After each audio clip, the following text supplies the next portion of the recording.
So new PlayStation 5 PlayStation Network update is now live, a new impressive PlayStation Portable 3 over Switch 2 power comparison, and the new God of War leak. Those are the stories we're going to cover today, and if you could hit that like button on the video, thank you to those that do it, and as always, it's very much appreciated. First, do you game on PlayStation 5 or PlayStation 4? We know from Sony's stats not too long ago that about maybe 36% of gamers on PlayStation Network still game on the PlayStation 4, which is obviously still a large number that will probably drop when GTA 6 launches next year, but for the time being, where do you game? So comment below if you game on PlayStation 4 or PlayStation 5. Let me know down in the comments below.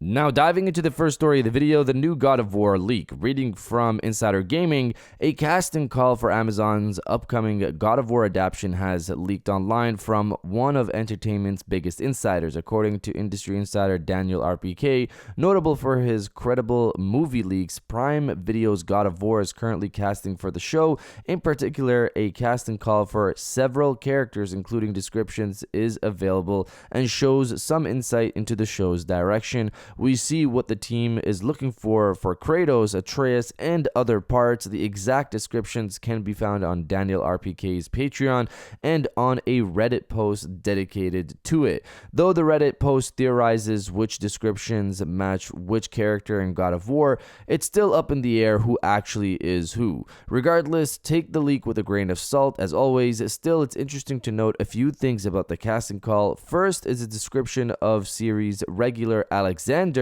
which sounds a lot like Odin. However, Odin only makes a full appearance in Ragnarok, meaning the show may not follow the games too closely. Another interesting bit is for Joshua, likely Atreus.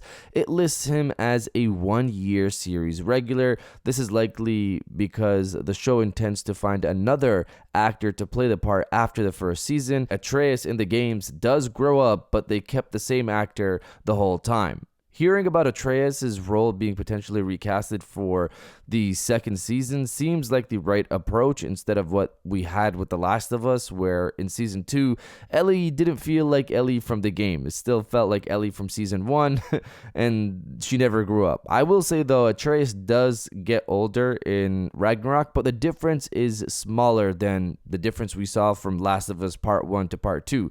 There is a possibility that we could hear about the casting later this year, speculates Insider Gaming, based off the timeline that Sony has potentially put out for this, which is shooting for the show beginning next year in 2026.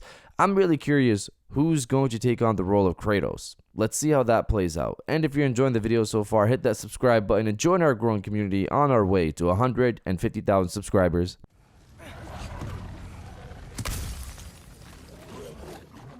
Now diving into the second story of the video, new PSN PS5 update is now live. Reading from PushSquare, Sony's been quietly making crucial improvements to the PlayStation Store, like the recent additions of user reviews, only on the web version, of course, just to put that note out there.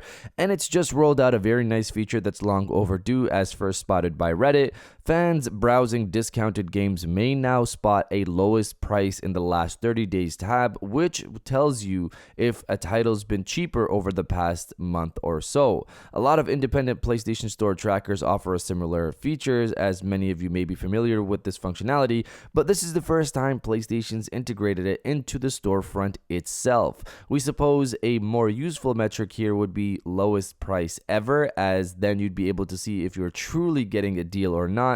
This information does admittedly exist on many of the aforementioned websites, which track prices over time. Nevertheless, this is a useful and welcome new feature. So this is a pretty cool feature to see, definitely something useful, especially for someone like me who likes to look up what's going on for the PlayStation Network sales a good amount of the time. Even though I'm not going to buy something right away, I just like to see what's going on with the sales on the store, which isn't always good because then you end up sometimes buying games you're not really going to play for maybe a long time, if ever. So that's something I got to work on.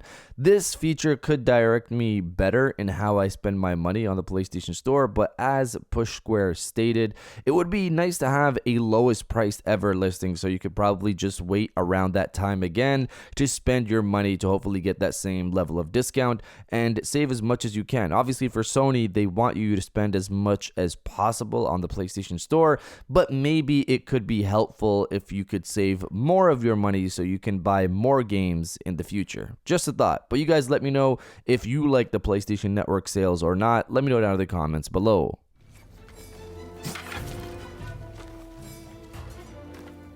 And now diving into the final story of the video, PSP3 versus Switch 2 power comparisons. So Moore's Law is Dead put out a video recently discussing the next generation PlayStation handheld. In it, he compared the specs and capabilities of the new PSP3 versus the Switch 2. He did some math based off the spec information he has for the new handheld, and it's looking like a pretty powerful machine, obviously if his information is accurate. According to him, these are also conservative numbers, meaning he's being very reasonable, so these numbers could actually be higher in the end.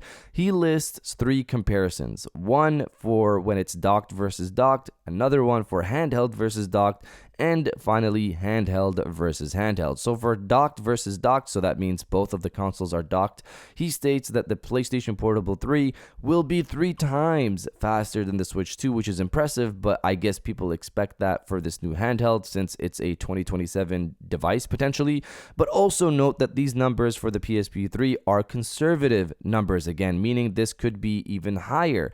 And also add that this is even before using something like FSR 4 or PSSR next generation to boost performance even further. Developers are optimizing currently as much as possible for the Switch 2, and the PSP3 will get that same treatment, which could see even bigger performance gains. Looking at handheld versus dock, the PSP3 will still be 2 times faster than the Switch 2 docked versus the PSP3 running on handheld mode. Again, this is without PSSR next generation or whatever they decide to call it, and again, it's a conservative number and still 2 times faster when in handheld versus the Switch 2 docked. And finally, handheld versus handheld. Both consoles on the go. According to Moore's Law is Dead, the PSP3 could be 3.4 times faster than the Switch 2. This is a leap in performance against the Switch 2 and gaming handhelds in general. Remember that Switch 2 is providing surprising performance even against more expensive PC handhelds,